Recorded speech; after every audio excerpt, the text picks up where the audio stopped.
No alvorecer do século XX, surgiu uma escola de pensamento com René Guénon, Ananda Coomaraswamy e Fridtjof Schuon, voltada para enunciação e explicação da verdade atemporal que vive no coração das grandes religiões.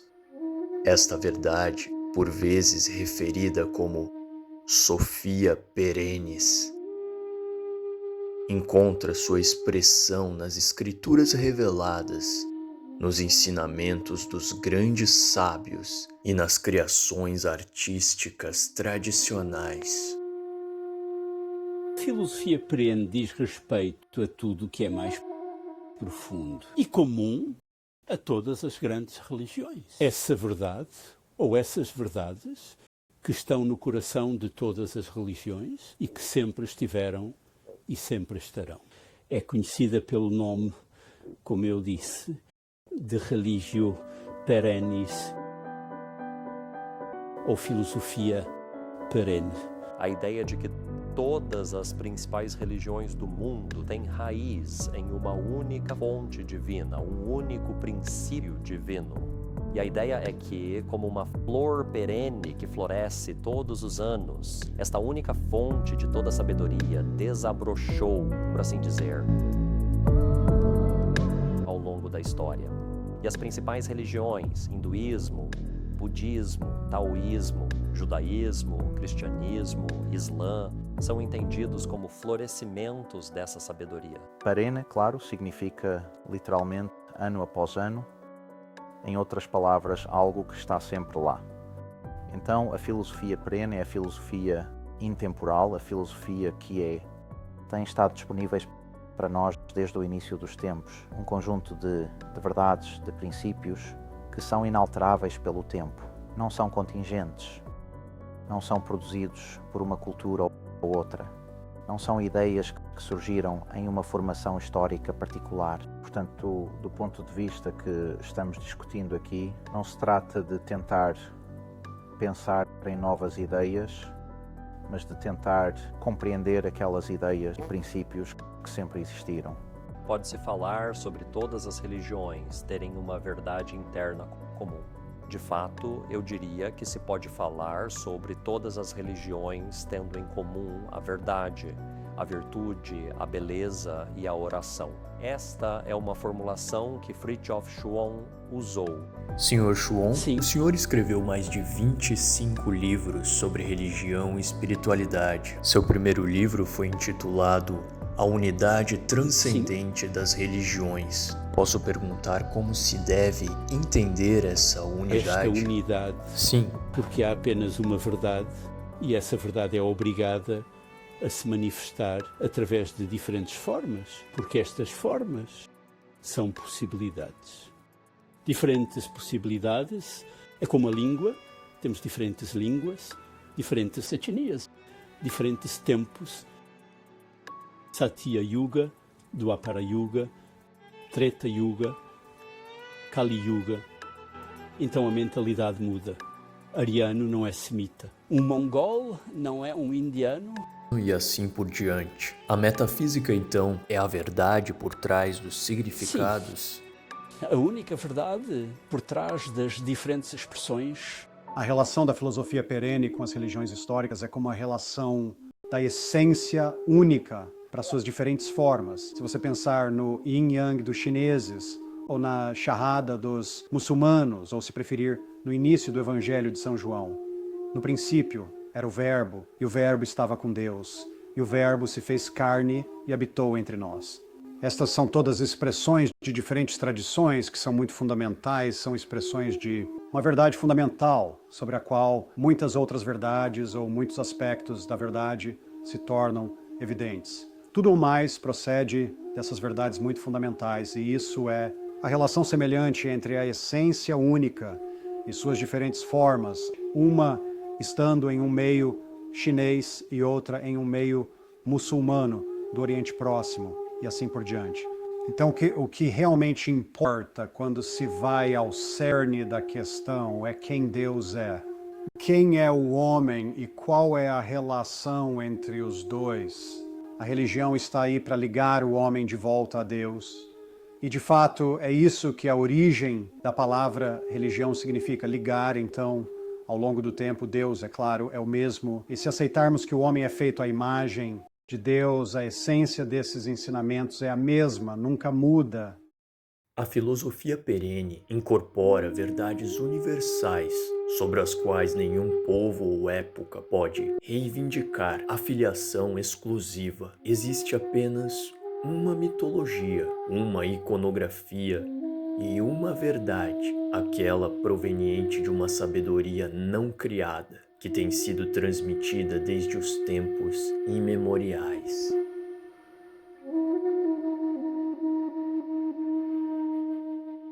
Acho que eu mesmo costumava usar muito esse termo tradicionalista.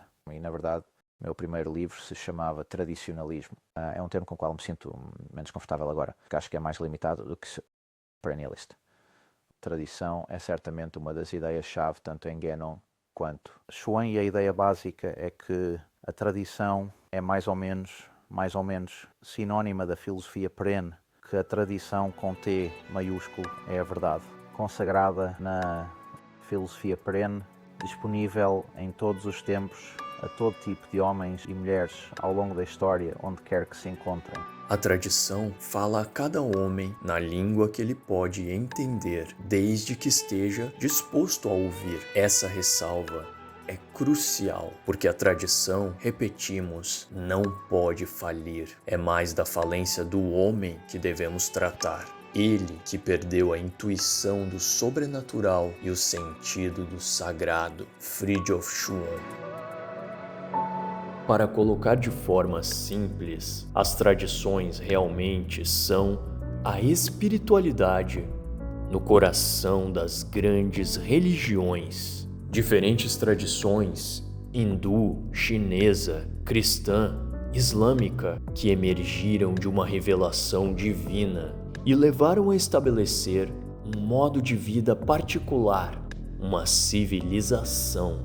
Portanto, uma civilização é uma encarnação da verdade, de uma certa revelação, materializando o seu espírito.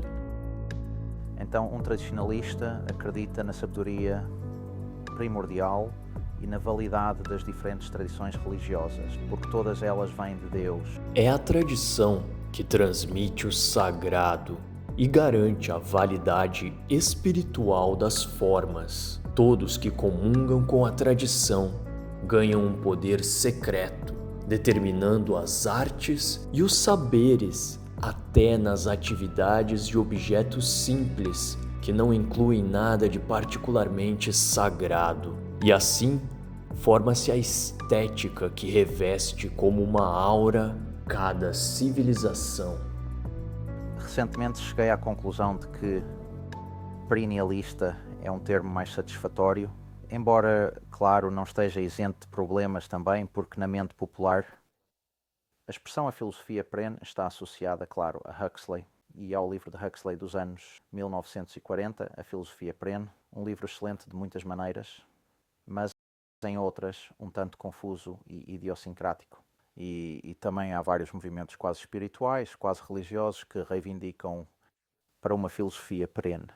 Então, às vezes, as obras de alguém como o Sr. Schuon ou Guénon se confundem com, digamos, Aurobindo ou Aldous Huxley ou pessoas desse tipo. Mesmo com o termo perennialista, ele precisa ser definido e clarificado, dissociado de vários outros movimentos que compartilham uma certa quantidade de terreno com os verdadeiros perennialistas, mas que em outros aspectos são realmente, eles não percebem isso, são realmente sintomáticos das confusões da modernidade.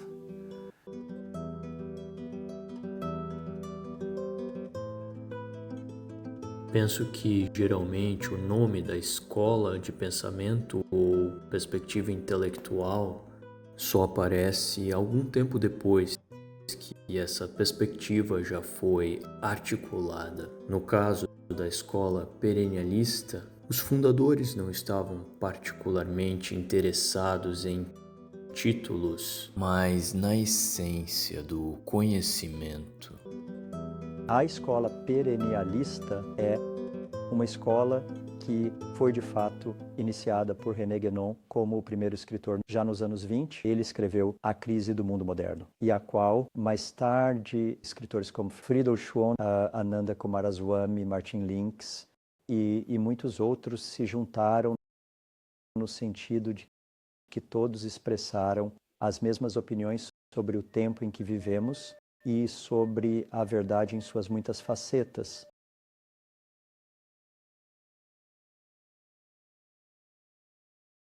Sociedades tradicionais eram sistemas fechados, significando que cada religião tinha sua própria cultura, baseada em suas crenças e tradições, é claro, voltando ao tempo imemorial. Mas com o Renascimento no Ocidente, desenvolveu-se uma espécie de materialismo e cientificismo. Isso minou nossa sensibilidade religiosa ocidental e levou a uma secularização acentuada da sociedade. Naquela mesma época, viajar também estava se tornando mais fácil. E assim, culturas religiosas de todo o mundo começaram a se misturar. Quando você entra em contato com outra tradição religiosa e sente verdade nela, é um resultado natural que as pessoas comecem a questionar se a sua própria tradição religiosa é o único caminho para a verdade. E então chegou o século XIX, quando, é claro, houve uma explosão na secularização e em uma desconfiança da tradição e uma confusão em relação à exclusividade das religiões e assim por diante. Nesse cenário, René Guénon, seus escritos apareceram no início do século XX e lembraram ao mundo que há verdades eternas que fundamentam todas as tradições. Seu ponto era que dentro de cada tradição existem as mesmas verdades, e essas verdades são simplesmente expressas de maneiras diferentes nas diferentes tradições. Assim pode-se entender profundamente a religião de outra pessoa, simplesmente porque a religião dela está baseada nos mesmos fundamentos, realmente nos mesmos conceitos fundamentais que a sua própria.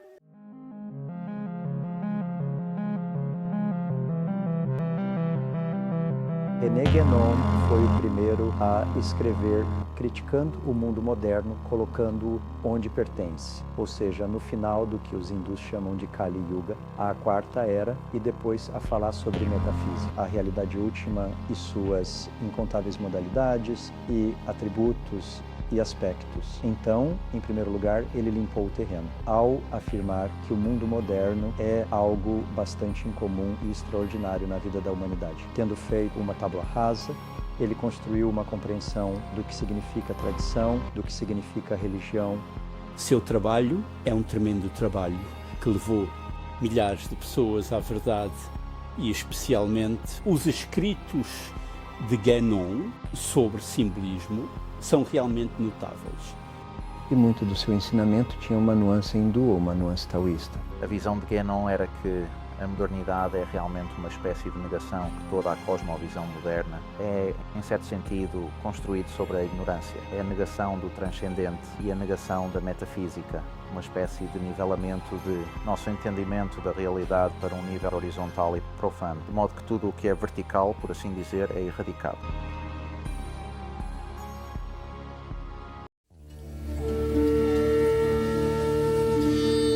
Ananda Coomaraswamy, desde cedo, manifestou seu gênio no domínio da erudição.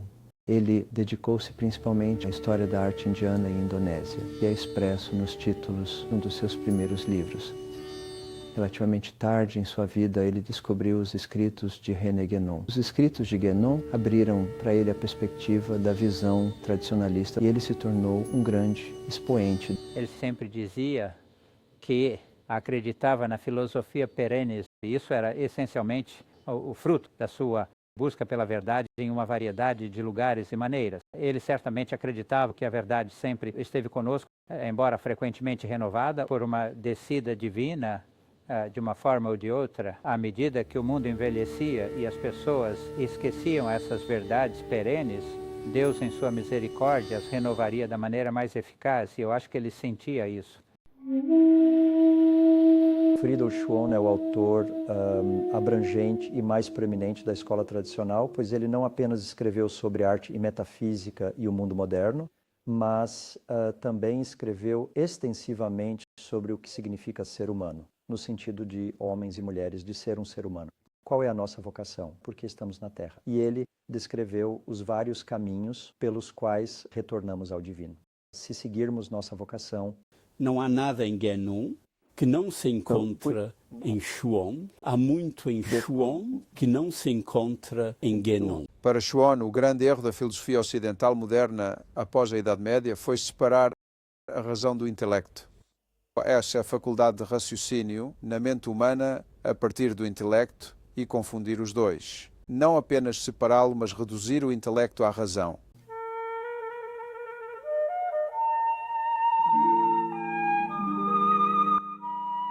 Titus Burckhardt era um escritor maravilhoso. Seus escritos eram muito claros, cristalinos.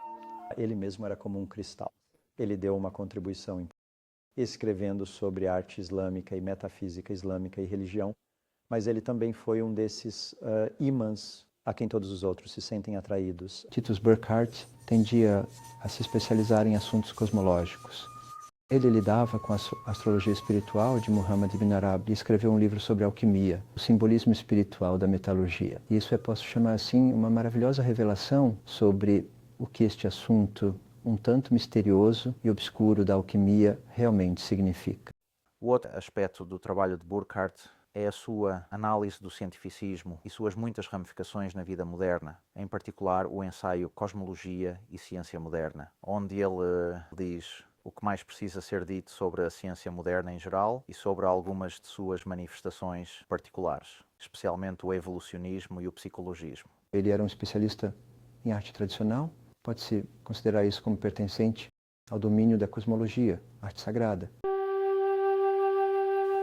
Certamente deve ser feita menção a Martin Lings, que em alguns aspectos é talvez o mais facilmente acessível dos grandes escritores perennialistas. Em particular, se eu mencionar seu livro Crenças Antigas e Superstições Modernas, uma obra em que ele é capaz de destilar algumas verdades muito profundas em linguagem simples, escrevendo de forma clara, mas muito eloquente. Acho que talvez sua obra mais importante seja a sua Vida do Profeta, baseada em relatos tradicionais. Uma obra de tremenda formalidade e sobriedade e beleza, contada em toda a sua majestade e profundidade. As crenças antigas e superstições modernas são, em resumo, sobre o paradoxo dessa ideia de progresso moderno, que é um mito em contraste com mundos tradicionais que estão ancorados em realidades eternas. Marco Pallis foi um dos primeiros praticantes do budismo tibetano no Ocidente. Ele fez muitas viagens ao Tibete e estudou com os lamas. Também foi profundamente influenciado pelos escritos dos tradicionalistas. Ele, é claro, se dedicou muito a escrever sobre o budismo, mas estava particularmente interessado naquilo que chamou de diálogo entre o budismo e o cristianismo, reconhecendo que em um certo nível há irreconciliáveis diferenças, mas também observando que em outro nível mais alto, essas duas tradições dão as mãos em uma unidade transcendente.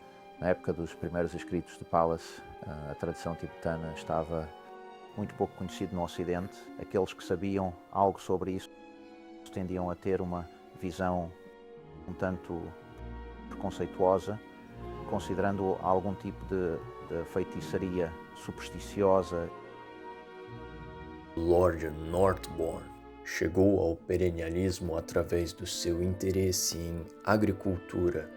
Ele foi o criador do termo agricultura orgânica, que para ele não significava apenas não utilizar pesticidas, significa uma relação completa entre o homem e a natureza, de como todo o cosmos deveria ser mantido. Nos anos 1920 até os anos 60, as obras de Guénon, Coomaraswamy e Chuon penetraram em campos diversos como o catolicismo tradicional, a espiritualidade dos povos originários da América, estudos de religião comparada e os grandes temas da metafísica religiosa. Philip Sherhard é um autor inglês que se converteu à Igreja Ortodoxa enquanto escrevia sua tese de doutorado na Grécia. Sherhard acreditava que estávamos na iminência de uma grande catástrofe natural, resultado da negligência do homem moderno para com a espiritualidade e as práticas da tradição. Seus escritos chamaram muita atenção do então Príncipe Charles. A maioria das abordagens acadêmicas modernas sobre a religião é baseada, na minha opinião, na ideia falsa e mentalmente paralisante, que o único tipo de conhecimento que nós, humanos, podemos ter está limitado à ordem empírica. Temos que ver, ouvir, provar, tocar ou cheirar algo para conhecê-lo. E, obviamente, se esse for o caso, não podemos saber nada sobre Deus ou o mundo espiritual. O esforço acadêmico é um ramo da ciência moderna.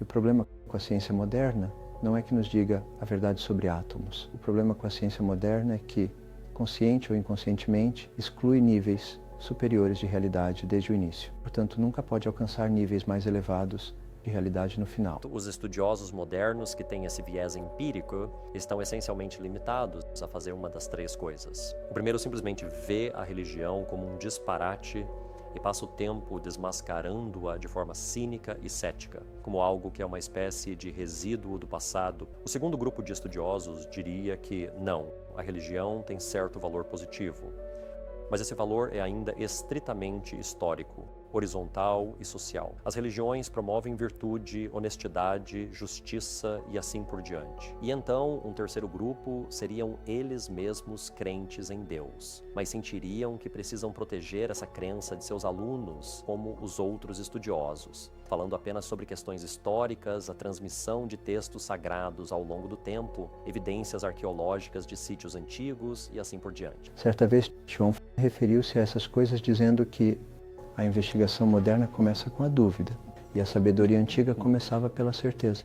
Na academia, muitas vezes se é treinado para considerar as coisas no nível do chão, por assim dizer, como dizemos em francês, no nível das margaridas, enquanto o ponto de vista de Schwann é o da águia, como frequentemente se diz. Então esses dois âmbitos são, é claro, antagônicos em certo sentido. A maioria dos professores universitários, tendo sido treinados para supor que ideias e visões de mundo são estritamente uma função do período histórico, classe política ou econômica, gênero, a maioria dos estudiosos não acredita que se possa ter qualquer noção de algo que seja verdadeiramente absoluto. Não há verdade com V maiúsculo para essas pessoas.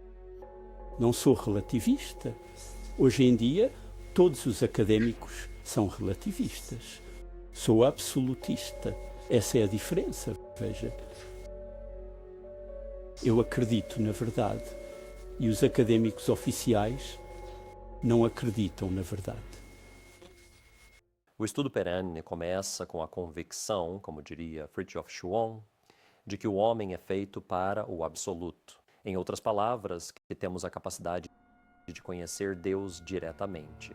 O perenialista ensina sobre religião, com a ideia, com a convicção de que seu ensino e escrita podem ter um impacto transformador, mudando não apenas como eles veem o mundo, mas o mundo que eles veem. O grande metafísico e historiador de arte Ananda Coomaraswamy disse uma vez. Ele foi questionado e ele disse que fez o que fez, em primeiro lugar, para a salvação de sua própria alma e, em segundo lugar, para aqueles que poderiam se beneficiar. E isso me parece característico de toda a erudição perenialista.